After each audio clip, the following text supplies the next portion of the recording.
You've had more time to take a look at and prepare for them more. What are your thoughts, both of how you guys have been preparing and what do you think some of the biggest challenges will be for this match? They just execute extremely well. They have a good system that fits their personnel, and players know how to execute it. They don't beat themselves. It's just a challenge. If you go in and make mistakes or you missed assignments, they're going to take advantage of it. We haven't been able to study the personnel to any greater degree. We've just had extra practice time. So it's been good that we've been able to polish the plan. But they're a good football team, and they're going to be at home, and I know it's going to be a big game for them. For dual threat quarterbacks, who do you use on a scout team for a guy with as much skill set as Waters has? We just used our regular guys. We didn't get anybody from the offense.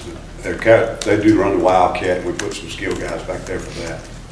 Their quarterback throws so well. He is definitely a good dual threat, but he throws so well. We just had to use our regular guys to get back there, beat him. With the Wildcat and some of the other stuff they do, how unorthodox is some of the running game stuff they do? It's not, when they get into Wildcat, it's just like everybody else. They give you a lot of different formations just to try to get you misaligned or find an open spot, where they can punch a hole in your box. We've got 4 or 5 different formations they'll show you. And we just got to be very aware of it. They don't take the quarterback off the field. They leave him out there, so you don't know it's going to be the Wildcat. So you have to run check defenses. You can't run a special call that you can send into your players. They have to check into something. So we have to really be on our toes. And the player that does Wildcat for them is a great running back. So even if you're in the right defense, you still got to execute, get off blocks, and we got to tackle well. Tyler Lockett, he changes things for him even when he's off the field, and then he comes back on. It just changes how way people defend. What have you noticed with him on film, and how big of a difference does he make for that team? Really good player, and he's on both sides. You can't always match up on him with who you want to match up. You can't necessarily put a design defense on him. You start double covering him, it leaves all those quarterback lead runs open. So that's what's such a big challenge to them. They're going to run the quarterback with a lead blocker, and when they do that, a lot of times base defenses just don't have enough people in the chalkboards to stop that play. Now, we may be able to whip them and get off and make a play, but you're taking a chance when you take all them people out of the box. So if you get over and line up and play them one-on-one, nobody over the top, and you're a really good athlete, and their routes are designed to take advantage of that. A lot of stop and goes, a lot of hitches, a lot of fades, things that you normally run against corners, that are playing without help. There's been quite a bit of rotation there at corner for you guys. Do you try and go into this going, we got to get the veterans out there to match up since they'll be moving around? We'll sub as always. If somebody's playing extremely well and can hold up, we'll leave them out there. But we plan to, do the same rotation we always do. I feel like it keeps us better in the second half, especially the fourth quarter. So you think it'll be pretty much all the corners up shot matching up? You're not walking into expecting either Mincy or Johnson to be the guy? No. We may have a certain play, toward the end of the half, toward the end of the game, maybe something where you got to put somebody on or whatever, but we don't have that luxury. They get a little tempo going. They don't snap the ball extremely fast, but they come to the line of scrimmage real early. They do a lot of checking and stuff at the line. So it's going to be a deal where we're going to have to get lined up, and wherever he shows up, somebody's going to have to step up. What's been the biggest advantage for your defense having this early off week? We had a few people banged up, but I'd say the biggest advantage is being able to give some young guys a little more attention. Probably the best improvement. And obviously a little more time on Kansas State. Obviously, who are some of those young guys that you gave more attention to this week? Just the guys in the 2 deep that hadn't gotten a lot of game snaps. From the start, how much progress you feel like you made defensively since? Really got to see how we played Thursday. I thought we played better in some phases against Arkansas than we did against San Jose. But I think we improved last week with our open days and got a little more extra time.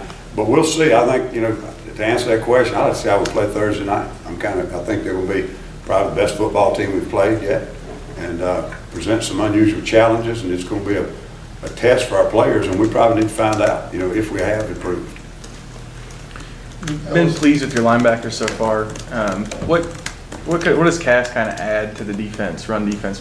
Well, they've been productive. they've made tackles and made some plays. I like for them to be a little more consistent, and they seem to be getting that way each week. Last year, it was kind of linebacker by committee. This year, it's more 2 starters with backups coming in.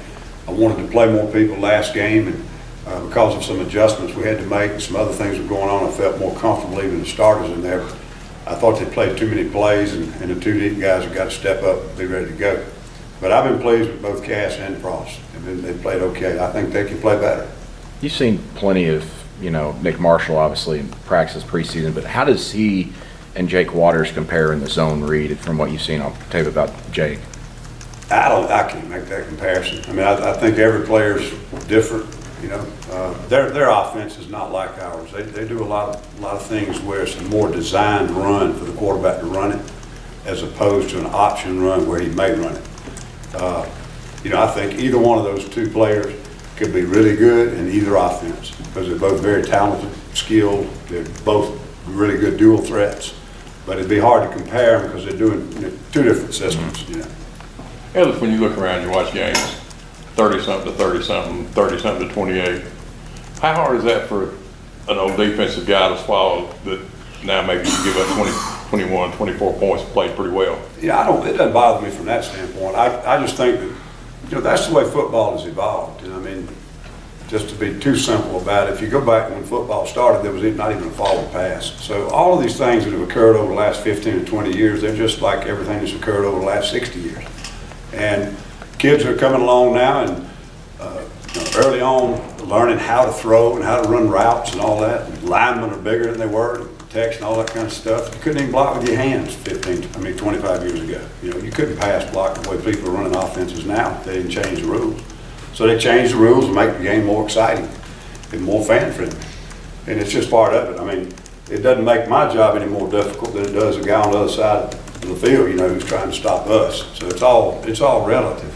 But I do think that, it basically is whatever fills those seats and cuts those TV sets on, and that's the way the rules are going to go. So, that's how it is. Well, as we saw Gabe and Montrevis play a lot more inside, especially from the second quarter on against San Jose.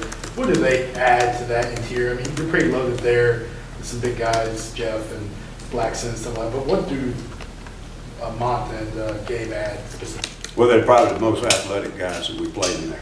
And we didn't play well in there last game. And I know Rodney was doing some rotation to get the best guys in there that could get it done. But, I think that's the biggest thing. Gabe and Montrevis are the two most athletic of the inside guys. That's why we were working them outside back in spring, and they will continue to play a little bit outside. Did you notice they had more production inside as opposed to outside at D-tackle? You did notice. So you don't think that's true? Well, I didn't notice it. I don't know. It could have, may not have.